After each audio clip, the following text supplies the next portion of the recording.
College football has been really exciting so far in 2024, and we've seen a number of storylines in the group of five that have been really exciting to watch. With an expanded college football playoff, there are certain teams that now have a chance to be relevant in that postseason tournament, and one team might even make some serious noise. Today, we took a some of the most exciting storylines in the group of five and see why some of these teams could be really exciting when the postseason rolls around. We're going to start with Army and Navy, though. The first time these two teams have both been undefeated since 1945. Those are two really good programs right now. And you thought that maybe they'd take a step back with some of the restrictions that the rule changes that came into play, and you didn't necessarily know how they were going to respond. And so far, they have done really well. Navy's under a new coaching staff with Ken Niumatalolo out, and Jeff Monken continues to do wondrous things at Army. And it's been really fun to watch these two teams. And the nice thing is that they have not really changed their identities. Army currently ranks first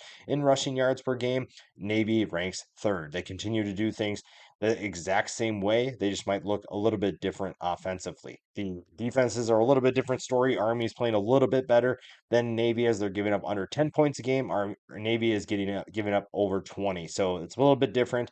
They've had different levels of success, but it's going to be fun to see how these two teams do. Army is undefeated for the first time since 1996. Navy is undefeated for the first time. I should say 5-0 for both these teams. Navy is at 5-0 for the first time since 2017. And we've seen some really exciting quarterback play. Bryson Daly's been very good for Army. And you saw Blake Horvath do some really good things for Navy. And Blake Horvath actually has been really fun to watch so far this year. You didn't really know his name coming into the year, and you didn't really get to see what he is capable of doing against Bucknell. You only saw him get 33 yards, but the next two games really put him on the map. Against Temple, rushed for 122 yards, 8.1 yards per carry, and 3 touchdowns. The Memphis game, the game in which they stunned the Tigers, a team that is looking to get to the college football playoff, 12 carries for 211 yards, 17.6 yards per carry, and 4 touchdowns. That's really where we got to know his name. And he is actually putting up some numbers that put him on pace with some Navy greats, especially of recent memory. When you look at what Navy's had at the quarterback position, the names of Keenan Reynolds, Malcolm Perry, Will Worth, Zach Abey, those are guys that everybody has talked about around the Navy program. And you've seen them do a lot of really good things. Horvath, through his first 5 games, rivals all of them.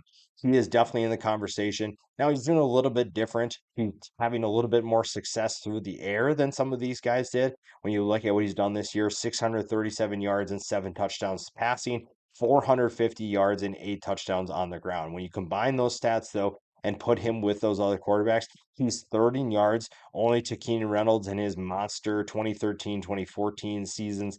Even the 2015 season was pretty good. And then in touchdowns, he's tied for first with Keenan Reynolds. So that speaks to what he's done so far. And obviously, when you look at some of those good seasons, Reynolds and Malcolm Perry specifically, those are two guys that exploded in the last 7 games. Those are guys who had really good final stretches of their season. So he definitely has work to do if he's going to match that progress. He's currently not on pace to tie either of them or even being close to that. But if he can have a game like he did against Memphis, you're feeling pretty good about what he can do to be in that conversation. And obviously it's early, but you can at least compare those guys to what we've seen so far. And it's been really fun. I think Blake Horvath's a name that not a lot of people still know, but he is definitely someone that is capable of some really exciting things in this offense. And again, it speaks to what this team is capable of doing and how they've adapted. And maybe when it's all said and done, we'll see them in the playoff. A team that is looking at the playoff and has the potential to make some serious noise, and we'll tell you why here in just a sec, is the Boise State Broncos. Everybody's been talking about Ashton Genty finally, and that's been really fun to watch. He's obviously a good player who's doing some incredible things. Utah State had no answer for him. 13 carries, 185 yards, 14.3 yards per carry, and 3 touchdowns. He is someone who is doing incredible things, and I don't think that he gets the recognition that he deserves still. He is definitely someone that is capable of doing some really exciting things. And that being said, Boise State, I'm curious to see if they can make some noise in the college football playoff. I think we're getting towards that conversation of can they actually, I don't know if they can win a game, but we're in that conversation where they're making a lot of teams look real bad, including the Washington States, the Oregons. You've seen them do some really exciting things, and it's just a matter of what can you do when it comes to that bigger stage. We'll find out obviously when they get to that point, but a lot of that has to do with again, what can Ashton Genty do at a high level? And so far, he continues to just dominate every team that he's faced. But at the same time, you need a balanced offense. And I think that we've seen that with Boise State. Maddox Madsen is going to be the X factor. And this passing attack, while it has not been the best, it is still a good complement to that rushing attack. And I think when Madsen plays within his system, plays within his means and what he's capable of doing, this is an offense that I don't want to say they're unstoppable. They're the top scoring offense in the country right now, and they are the third best rushing offense, second actually, I take it back, in college football right now. So they have the ability to move the ball down the field. And when Matson plays to his strengths and plays within that system, I think Dirk Cutter's done a really good job of dialing up plays for him and still letting him make plays even with Genty on the field. That's going to help them a lot more than Genty making incredible plays because it's going to open up the field for Genty. It's going to open up the field for Madsen as well. And I think you've brought in some really good talent. Cam Camper's been one of the best additions in the transfer portal that nobody's talking about. He's having a really good season for this team, and it's because Madsen has found ways to get him the football. This is a team that is very good offensively. And again, as long as they're making smart decisions and not trying to do too much, really just Madsen, if you're able to do that, you're going to feel pretty good about where you sit towards the end of the year.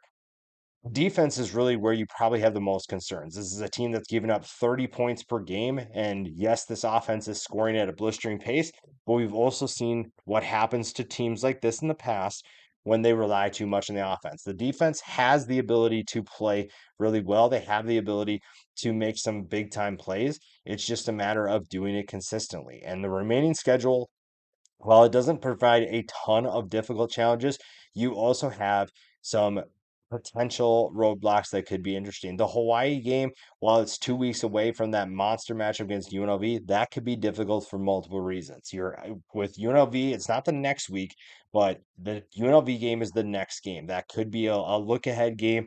And it's also at Hawaii. You're playing on a different time zone. You're playing a different time slot you're not used to, the amount of travel you have to do.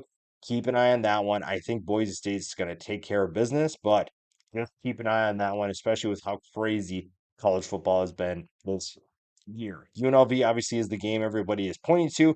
That is a big time determining factor of who is probably going to be the top dog for that college football playoff spot. San Diego State not looking super great. Nevada is okay. San Jose State has been a surprise at San Jose State too, makes that a little bit more difficult. Going to Wyoming is always a tough place to play. We'll keep an eye on that, but Wyoming is not very good this year. Oregon State could be a challenge as well. The Beavers are 4-1 this year, and they are going to be a difficult test to end the season. I think that Boise State, if they put everything together, they're definitely in that conversation to make the college football playoff as well as make some potential noise when they do make it there. Now, that leads us to our final topic of the conversation. This is where we look at who's a contender and who's actually not really legitimate. And that's going to be a tough conversation to have with some of these teams. It's going to be tough to filter out who's legit and who's not. But we'll take a look. Army and Navy, we talked about them. Both of them are 5-0. I just don't necessarily know if they're going to get into the college football playoff, even if they go undefeated over a one-loss Boise State or a one-loss UNLV. Tulane is 4-2. The two losses really hurt their chances, but this is a team that could compete for the conference championship. They are a tough team. I will tell you that. Even with two losses, they still looked pretty good, and they definitely have the ability to beat a lot of these teams. But again, the two losses is really what hurts them the most. North Texas is kind of flying under the radar. Nobody's really talking about them in the AAC. They're 4-1. Memphis, if they find a way to overcome that Navy loss, then you're feeling pretty good about them. That loss was just so weird and obviously hurts them quite a bit. And but that's also kind of one of the concerns about the Memphis Tigers. You have that letdown game. Are you going to have that in the biggest moment, whether that's the AAC championship, whether it's the college football playoff? You just simply can't have that. And right now they have to fight kind of that uphill battle. Liberty is going to need some help. They were already going to need help before the canceled game against App State. They are still going to need some assistance, even if they go undefeated. Sam Houston's not a contender, in my opinion, but the 5-1 start just has to be talked about. It's been a really fun year for them. And after the year they had in 2023, a 5-1 start is incredible. Eastern Michigan, kind of the same thing. They're flying under the radar. Chris Creighton deserves so much love for what he's done. He has brought a program that nobody pays attention to. He finds the right culture. He finds the right guys to win football games, and they sit at 4-1. They could be the biggest challenger to Toledo, who, while they're going to be really fun to watch, they do not have that the conference prestige to get to where they need to go. They're 4-1. They have the win over Mississippi State on the road. That was a big win for them, but they're 4-1 and they play in the MAC. San Jose State, again, is that team that has flown under the radar, a surprise under Ken Niumatalolo, and been really fun to watch. Nick Nash is an absolute stud if you have not watched him. They are going to be a challenger for Boise State and UNLV, two teams that everybody's talking about at 4-1. Those are two teams that sit atop, I think, the group of five, but San Jose State is right behind them, ready to show that they can handle competing with those teams. The Sun Belt took a little bit of a hit. Coastal Carolina has been a surprise at 4-1. James Madison just lost to another surprise team in ULM, so that hurts their playoff chances. ULM has been very surprising so far this year at 4-1. Brian Vincent deserves a lot of love for that. And then Louisiana as well, 4-1. The loss to Tulane definitely hurts. So I'm curious to see who you guys think is actually the contender this year, who's actually going to make it. And the group five is really fun. It's just a matter of which team is going to make their way to the playoff and which team could actually maybe even win a game or, at least make things interesting when it's all said and done.